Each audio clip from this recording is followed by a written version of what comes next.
आज हम पढ़ेंगे भारत की मृदा। तो उसका 4 भाग पहले पढ़ चुके हैं। तो पहला आज पढ़ेंगे जलोढ़ मृदा। जलोढ़ मृदा जो है भारत में सर्वाधिक पाए जाने वाला मृदा है। कुल मृदा का 43.3% भाग जलोढ़ मृदा है। यह भारत भूमि के 40% सतह पर फैली हुई है। भारत में सर्वाधिक पाई जाने वाली मृदा जलोढ़ मृदा है। इनका निर्माण सिंध, गंगा, ब्रह्मपुत्र के द्वारा लाए गए गाढ़ और अवसाद से हुई है। भारत के उत्तरी मैदान के अलावा यह तटीय मैदानों में भी पाए जाते हैं।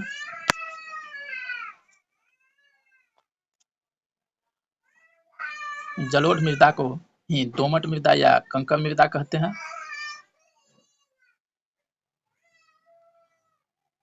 कण और बनावट के आधार पर जलोढ़ मृदा का 2 प्रकार है।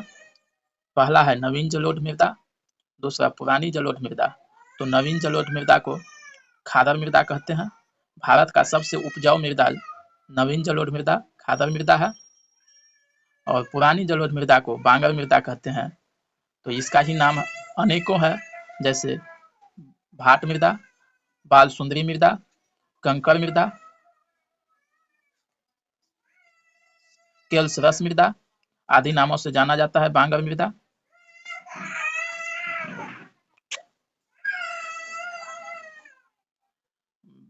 जलोढ़ मृदा का क्षेत्र जो है पंजाब, हरियाणा, यूपी, बिहार, बंगाल, असम, उड़ीसा, आंध्र प्रदेश, महाराष्ट्र, गुजरात आदि क्षेत्रों में है। खादर में ह्यूमस की मात्रा कम होती है, वही जलोढ़ मृदा में नाइट्रोजन की कमी होती है, पर पोटेशियम प्रचुर मात्रा में होता है। फास्फोरस समान मात्रा में पाई जाती है। तो यहाँ मानचित्र के माध्यम से आप देख सकते हैं कि जलोढ़ मृदा का क्षेत्र कहाँ-कहाँ है।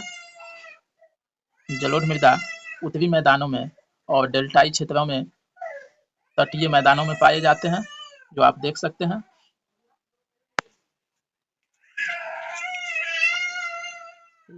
लाल मृदा या रेड सॉइल, भारत में दूसरा सर्वाधिक मृदा लाल मृदा है। लाल मृदा का रंग लाल जो है फेरस ऑक्साइड के कारण Fe2O3 के कारण लाल रंग होता है। यह भारत का लगभग 18.5% भाग पे है फैला हुआ है। यह मृदा उस स्थान पर पाया जाता है जहां सर्वाधिक ऊष्मा हो और लोहे की प्रचुरता हो। मृदा में जो लोहे की मात्रा होती है वो नमी और ऑक्सीजन की मौजूदगी में जंग लग जाती है और इसका रंग लाल हो जाता है, जिसे हम लाल मृदा कहते हैं। फेरस ऑक्साइड के कारण जो है यहाँ की मिट्टी लाल होती है। यह भारत में मुख्य रूप से उड़ीसा, झारखंड, छत्तीसगढ़, आंध्र प्रदेश, तमिलनाडु, केरल, कर्नाटक, तेलंगाना आदि राज्यों में पाया जाता है। जब इस मृदा में नमी की मात्रा बढ़ जाती है तब यह पीले रंग में बदल जाती है, जिसे हम पीले मृदा भी कहते हैं। इस क्षेत्र में उर्वरक फर्टिलाइजर का इस्तेमाल करके कृषि की जाती है, क्योंकि इस मिट्टी में ह्यूमस की मात्रा कम होता है। तो यहाँ देख सकते हैं मानचित्र में लाल मृदा कहाँ-कहाँ पाया जाता है। भारत में लाल मृदा मुख्य रूप से इस भागों में पाई जाती है, आंध्र प्रदेश, उड़ीसा, ये कर्नाटक साइड में।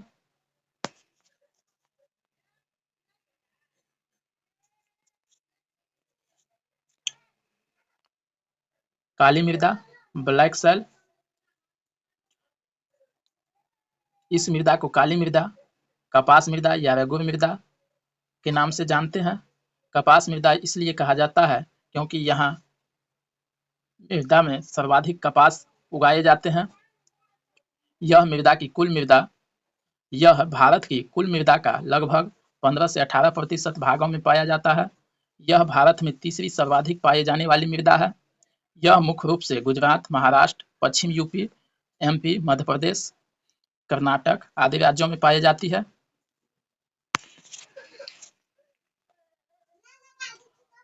काली कपास या रेगुर मृदा, इस मृदा का काला रंग टाइटेनियम मैग्नेटाइट लोहे के कारण होता है।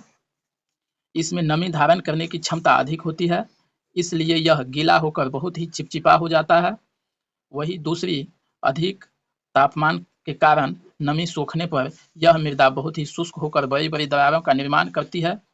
इसलिए इस मृदा को स्वयं ज्योत मृदा भी कहते हैं। तो यहाँ देखते हैं कि काली मृदा का निर्माण कैसे हुआ। तो गोंडवाना लैंड से भारतीय प्रायद्वीप के अलग होने पर कुछ लाखों साल पहले इसकी अवस्थिति रीयूनियन द्वीप हिंद महासागर के पास थी, जहां पर रीयूनियन के सक्रिय ज्वालामुखी का विस्फोट से लावा निकला और पूरे पश्चिम भारत में लगभग 10 लाख वर्ग किलोमीटर में फैल गया। हालांकि इस लावा का घनत्व अधिक न होने के कारण यही पतली चादर की तरह फैल गया, जिसे हम बाढ़ बसाल्ट प्रांत कहते हैं। जब ये लावा ठंडा हुआ तो ये आग्नेय चट्टान बन गए और इस आग्नेय चट्टानों से जो मृदा का निर्माण हुआ उसे हम काली मृदा या रेगुर मृदा कहते हैं।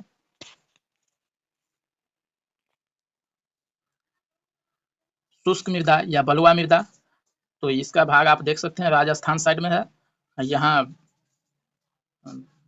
छत्तीसगढ़ के पास। तो ये शुष्क मृदा है, अरावली पर्वत है यहाँ, इसके बगल में है गुजरात, महाराष्ट्र, सॉरी गुजरात, राजस्थान। तो इसको शुष्क मृदा या बलुआ मृदा कहते हैं। यहाँ वर्षा कम होती है और वाष्पीकरण वाष्पोत्सर्जन अधिक है, जिस कारण से यहाँ की मृदा में नमी न होने के कारण इनकी कणों में बड़े बड़े गैप होता है, जिससे सारी नमियाँ अंदर प्रवेश कर जाती है और इन्हें शुष्क बना देती है। यह मृदा राजस्थान, पंजाब के दक्षिण भाग, गुजरात, पश्चिम यूपी और महाराष्ट्र, तेलंगाना, आंध्र प्रदेश में पाया जाता है। शुष्क बलुआ मृदा को रेतीली मृदा भी कहते हैं। यहाँ केवल वही वृक्ष पौधे पाए जाते हैं जिनकी जड़ें लंबी हो। तो यहाँ पे जो है आपको कंटीली झाड़ी टाइप का वृक्ष पाया जाता है जिसकी जड़ें लंबा हो। तो यहाँ आप देख सकते हैं ये भारत में जो अरब सागर से मानसून प्रवेश करती है, ये जो मानसून प्रवेश करती है तो ये पश्चिमी घाट में टकरा करके यहाँ पे ज्यादा वर्षा होती है, इस वाले भाग में पश्चिमी घाट में, तो इसको कहते हैं वर्षा क्षेत्र। और पश्चिमी घाट के बाद का जो भाग है उसको छाया क्षेत्र कहते हैं, रैन साइड ऑफ जोन, जहाँ पे कम वर्षा या बहुत कम ही वर्षा होती है। तो आप ये देख सकते हैं ये है पर्वत और यहाँ से मानसून प्रवेश करती है और ये ऊपर उठती है और यहाँ बादल का निर्माण करती है और फिर वर्षा हो जाती है। तो ये पश्चिमी घाट में वर्षा होती है और पूर्वी घाट का ये भाग जो वर्षा छाया क्षेत्र है, महाराष्ट्र, आंध्रा, तेलंगाना, कर्नाटक, ये सब जो है जगह पे कम वर्षा होती है, क्योंकि ये पहाड़ों के इस साइड जो है पहाड़ से ढक जाता है, इसीलिए ये वर्षा छाया क्षेत्र ये राज्य सह्याद्री के छाया क्षेत्र में है, यानी यहाँ पे कम वर्षा होगी, नहीं के बराबर, और इस साइड जो है बहुत ज्यादा वर्षा होगी। पश्चिमी साइड ज्यादा वर्षा और पूर्वी साइड कम वर्षा होगी मानसून प्रवेश करने के टाइम में।